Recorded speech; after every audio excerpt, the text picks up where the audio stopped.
Good evening, Heartland. Welcome to the place to get all of your news football highlights, Gridiron Lights. Tonight, we'll start in Davis County as the Mustangs look to go 3-0 against Williamsburg. Hold on, let me get this right. The Raiders. There will be a lot of rain and fog tonight, but the Raiders on their first drive, Levi Weldon hands the ball off to Riley Holt, and look at the big fella, stumbling to keep his balance, but haters get up off him. He runs 60 yards for the score. Wow. He might be faster than me. Davis County now gets the ball. Mater hands it off to McCall. Where is he? He's so small. Whoop. There he goes. Some Raiders carrying some Raiders with him on a solid game.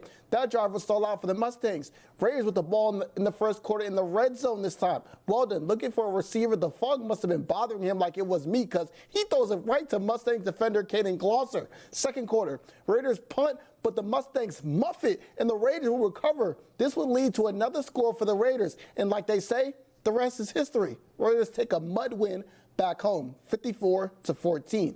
And Milan traveled to Putnam County tonight. And Fred, I heard you had the best seats in the house. What went down? Milan and White ran the ball 11 straight times on the opening drive. Dominic Dabney picks up the first down. Nice stop by Putnam County on a third down play. That brings up a 4th and 5. Cole Mallon and Dabney play a little pitch and catch. It's a 16-yard touchdown. The 2-point conversion is good. That made it 8-0. Putnam County also kept the ball on the ground. Jack Hartwig with a nice run. Later in the drive, a fumble by the Midgets ended the scoring threat. Second quarter action. Hartwig hightails it for another nice run, but Milan led it 16-0 heading into the fourth quarter of play. And Milan increased their lead from there to win big 32-0. In Fairfield now, it felt like football in its purest form tonight. Rain, check. Fog, check. And mud, check as well, as both the Trojans and the Panthers of Mount Pleasant were looking for their second win of the season. And make sure you thank your equipment managers because it's going to take a heavy dose of detergent to clean those jerseys. And Mount Pleasant gave Fairfield a heavy dose of the run game tonight. We were scoreless through one in this one with 3 minutes left in the first half. Panthers in the red zone, and Clayton Kleinkampf breaks one down the sideline and dives for the pylon. Touchdown, right? No, there's a flag holding Panthers. Next play, Jack Johnson said, hey, Clayton, I think you saw something there. And Johnson breaks down that same sideline, and he's going to go untouched for the first score of this one. On the other side of the ball, 2-minute drill for the Trojans, and a rare drop back for Isaac Harris. He feels the pressure, swings to his right, and tosses it up. Go and get it, Max Wheaton. The big tight end makes the diving catch to move the chains.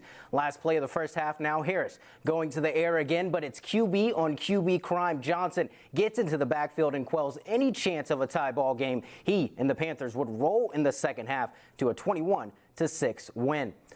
North Shelby has been on a roll to start the season. The Raiders are currently ranked second in 8-man football, and they look to make the case for the #1 spot. Kalen was in Shelbyville and has more. The Raiders have been firing on all cylinders this season, and they look to continue firing on the opening drive. North Shelby running back Justin Lunsford takes the handoff, and he barrels through the defense for 30 yards to bring the Raiders inside the red zone. Then a couple plays later, dual threat single caller Cale Stornburner keeps the option, and he runs like a cheetah into the end zone for the touchdown. North Shelby takes a 6-0 lead. After a 3-and-out on defense, the Raiders have the ball again, as Lunsford runs like a wrecking ball through the defense for the first down. Then Stoneburner shows he can get it done for the air as well as he can on the ground, as he finds Rob Ohlmeyer in the end zone for the touchdown. Raiders take a 12-0 lead. Raiders on defense now as Landon Bender does his inner Deion Sanders as he reaches up and picks off the pass. It's Raiders ball. After the dust settles, the Raiders dominate in this one, winning 52-8 over the Aggies. It was a foggy and rainy game in Centerville tonight.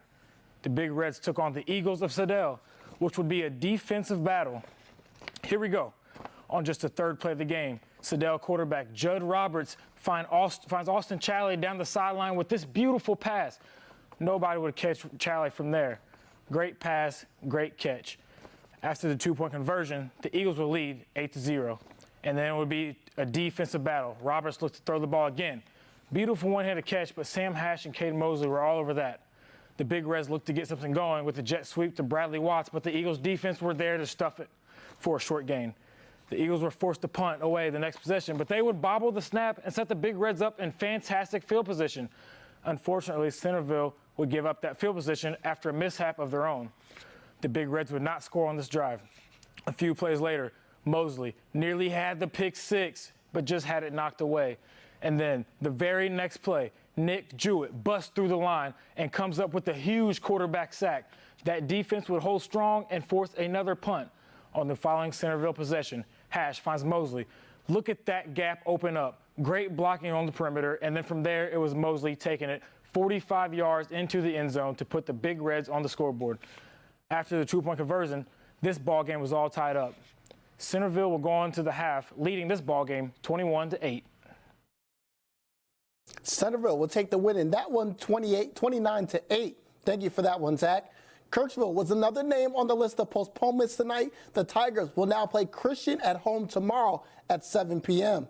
Through the first 2 weeks, Kirksville has shown they're a team with heart after fighting back from a halftime deficit last week to win. The Tigers improved to 2-0 under new head coach Kevin Kreitmeyer, and according to coach, their success can be attributed to playing assignment football and each player trusting the other 10 alongside them on the field.